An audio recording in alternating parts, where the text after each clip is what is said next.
Good morning guys, day 2 in કેલમ. View check કરો તમે ખાલી. તમને એક વ્યૂ બતાવો ખાલી. આ મારી હોટલના બહારનો છે રસ્તો. આ જો ખાલી કેટલો સુંદર છે ભાઈ. આ we are at tea garden. આ જો ખાલી કેટલો સુંદર વ્યૂ છે ભાઈ.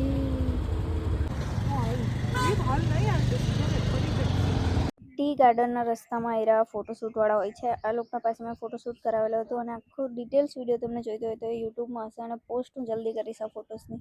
હવે આપણે છે ને ટી કેવી રીતે મતલબ બને ને ચાય એમ સમજો તે તમને બતાવું. આ જગ્યા જો કેટલી મસ્ત છે ભાઈ. મેં બધામાં મસ્ત મસ્ત કરતી પણ આ જગ્યા જ બહુ મસ્ત છે.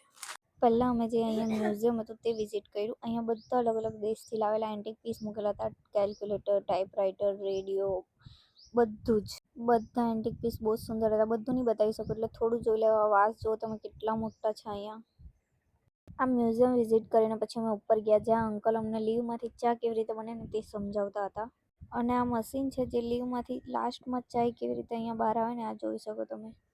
અહીંયા બિલકુલ બી સમર સિઝન નથી લાગતું. ચોમાસું ચાલતું હોય ને તેવું લાગે. એટલું મસ્ત વેધર છે. ચાલો ઉપર જાય આપણે. ત્યાર પછી અમે મુન્નારમાં જ આ ડેમ વિઝિટ કરવા ગયેલા. તેનું નામ મટ્ટુપટ્ટી ડેમ છે. અહીંનું થોડુંક પ્રોનાઉન્સિએશનમાં તો એડજસ્ટ કરી લેજો બટ આ બહુ સુંદર હતું ભાઈ. જોઈ લેવો ડેમ ગાઈઝ. આટલું જ છે. અહીંયા બધું પેક છે.